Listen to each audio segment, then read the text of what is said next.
Bonjour, c'est parti pour cette nouvelle édition des bonnes nouvelles du féminisme, ce format dans lequel chaque mois je te présente 5 belles choses qui se sont passées dans la vie des femmes. Le bilan pour mai 2019. Une première bonne nouvelle qui concerne mon combat de cœur, le droit à disposer de son corps. Jusque-là, en Islande, l'IVG était autorisée jusqu'à la 16e semaine de grossesse, à condition qu'on invoque une raison valable, comme par exemple l'âge, la situation économique ou sociale, le danger pour la vie de la mère si la grossesse était issue d'un viol ou d'un inceste. Il était donc techniquement largement accessible, mais dans la loi, limité. Jusqu'à ce mois de mai 2019, puisque l'Islande vient de faire passer l'une des législations les plus permissives au monde dans la matière. Désormais, l'IVG est autorisée en Islande jusqu'à la 22e semaine, sur simple demande. Deuxième bonne nouvelle sur le congé maternité.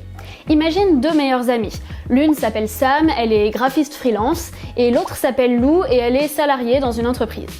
Et bien jusque-là, si elle tombait enceinte, elles n'avaient pas toutes les deux les mêmes droits. C'est-à-dire que la première avait le droit à 74 jours de congé maternité et la deuxième à 112 jours. Une inégalité désormais résorbée puisque depuis la publication d'un décret le 29 mai, les droits de Sam sont alignés sur ceux de Lou. C'est-à-dire que toutes deux peuvent prendre jusqu'à 112 jours de congé en prenant minimum 8 semaines pour commencer. Et cette décision s'applique pour toutes les personnes dont le congé maternité a débuté depuis le 1er janvier 2019. Troisième bonne nouvelle, on part pour le continent africain. En Guinée, le code civil interdisait la polygamie, même si celle-ci était en fait largement pratiquée dû à un grand nombre d'exceptions inscrites dans la loi. Seulement une réforme de ce code civil votée en décembre 2018 envisageait d'en faire la règle du mariage par défaut. C'est-à-dire que le mariage serait placé sous le régime polygame, à moins que le mari ne signifie explicitement qu'il souhaitait se placer sous le régime de la monogamie. Cela constituait pour les organisations de femmes un véritable recul. Mais grâce à leur mobilisation et à celle du président Alpha Condé, elles sont parvenues à limiter les dégâts. Le texte a été révisé et c'est bien la monogamie qui sera le régime par défaut.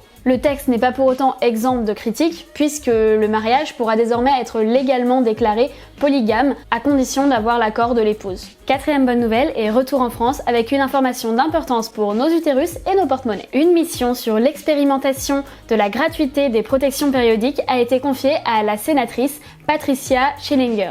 Schillinger, je ne sais pas comment on dit. Si vous savez, dites-moi dans les commentaires, je n'ai pas trouvé. En tout cas, ça signifie qu'elle va étudier les conditions dans lesquelles on pourra mettre en place des dispositifs de distribution de protection périodique gratuite dans plusieurs lieux collectifs. Ce qui me fait penser à l'initiative prise par la maire du 10e arrondissement qui veut installer dans les collèges des distributeurs de protection périodique bio et gratuite. Rendez-vous donc dans quelques mois pour prendre connaissance des résultats de cette mission. Cinquième bonne nouvelle, et cette fois-ci elle concerne nos vessies. Tu as remarqué que les files d'attente aux toilettes pour femmes sont souvent beaucoup plus longues que celles dans les toilettes pour hommes? Lors du concours Lépine, un concours dédié aux inventions et à l'innovation, Gina Perrier a présenté son urinoir féminin qui ressemble à ça.